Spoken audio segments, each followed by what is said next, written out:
Hello everybody, this is Fernando for the latest Godzilla on This Day podcast. So let's go ahead and let's see what happened in history on this particular day. And looking at the suggestions from Bing, lo and behold, a famous one that I'm a big fan of, in fact.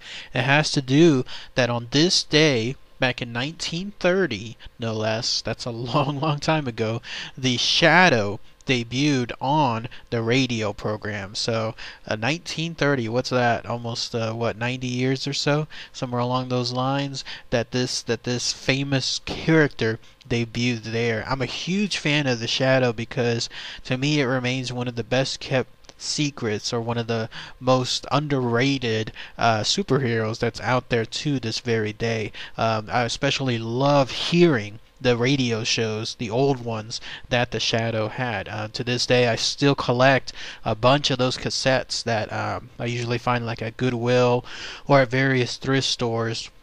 The ones that showcase those episodes that were airing on the radio way back when, and I love hearing them every single time I go on my long drives there in Texas. But yes, July 31st, 1930. That's when the Shadow debuted. Interesting little history though on the Shadow.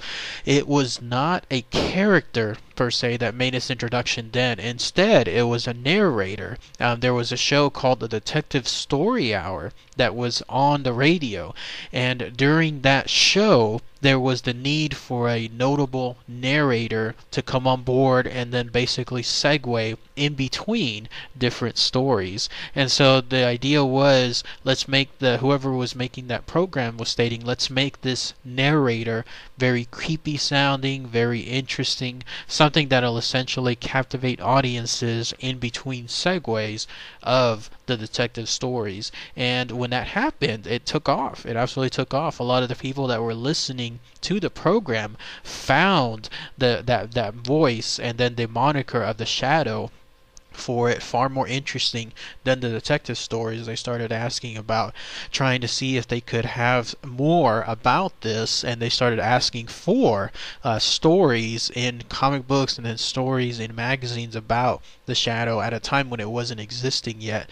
And so the people that were making this realized they were onto something, and then that's when the Shadow pulp magazines and then other forms of printed literature started to come out afterward, and the rest is history. All of that essentially took off afterward. But yes, I'm a huge fan of the Shadow. I'm a huge fan overall of radio dramas as well too. So if you have a chance, look on YouTube. You'll see someone. Blessed people have uploaded basically nearly all the episodes of the Shadow there, as far as the radio dramas, and then that way you will be able to enjoy essentially what I enjoy too. And then of course the biggest probably thing in the Shadow franchise has to do with the movie that came out sometime in the 90s, the early 90s. I saw that too, back when it was in theaters. Very young at the time, but I remember seeing it, and I was a fan of that movie too. You could say that it was a precursor to the superhero phase, because it came out at a time when the only thing that was really out there was the Batman films, and this film was supposed to be something. The one, the Shadow, back in 1994, starring Alec Baldwin and then other people as well. This was supposed to be something that was also going to create a foothold within the superhero franchise world. And I remember reading that there were plans too, as far as making like a trilogy of this film as well, after its quote-unquote success, or its presumed success from the first film. And I remember seeing it, and I loved it. I loved the idea. It perfectly captured the era there of the 1930s. I mean, it was absolutely just a beautiful looking film, beautiful sets, beautiful cinematography. The acting was pretty good. The storyline was good. Not much, really too much on the villain side. Still can't even remember what that guy's name was, other than, I guess, being like a descendant of Genghis Khan. But otherwise, yes, it was really good, as long as, and then the effects were pretty good as well. So it's a shame that the movie never took off and became, let's say, the franchise that it wanted to be. Also strange that to this very day, there's nothing in terms of a reboot or some other type of film, maybe Netflix adaptation, whatever is the case, about The Shadow 2, because right now would be a prime opportunity for that.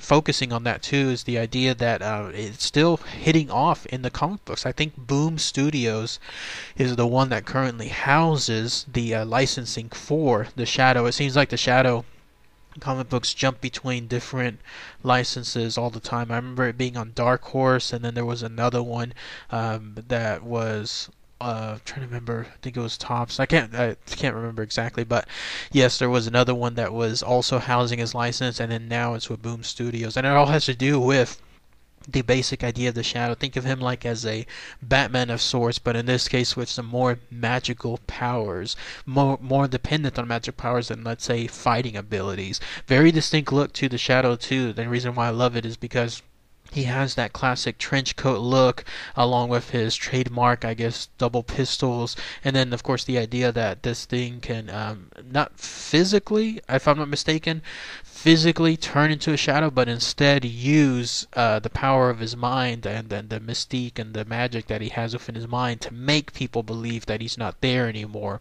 And then that's why it makes it look like he's turning invisible or turning into a shadow itself. But that's why it's so popular to this day, especially in the comics, because it's an imposing figure, much like in this case the Batman himself. So, but yes, to this day, back in 1930, the Shadow, at least in the voice in a narrator version, made its debut, and I'm hoping, fingers crossed, that sometime in the future there is going to be something in terms of a new movie. The last time I heard anything about it was news that Sam Raimi, yes, the Sam Raimi from the World of Spider-Man trilogy, he was also interested in doing this. Big fan apparently of the franchise and of the character, and he's been trying to work on it for a long time, but to this day it seems like it just hasn't hit off. That's the thing with movies these days.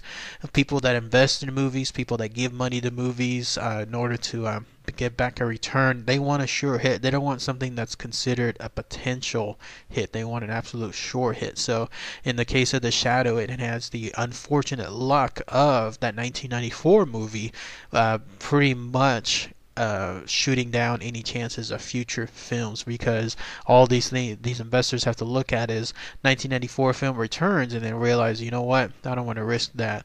And so unless somebody fronts their own money, or unless there's something in terms of like a really cheaper movie done, then that may be the case. I think more likely though that it's going to be more along the lines of a Netflix series, because something like that would absolutely get a great hit. Imagine a weekly show of the Shadow and his great villains being able to last for, let's say, a good number of episodes, 12, 13 hour long episodes, season 1, and then continue for future more seasons. That would be a perfect scenario. But in any case, that's another edition here of the Godzilla on This Day podcast. So, alright everybody, thanks again as always. Take care.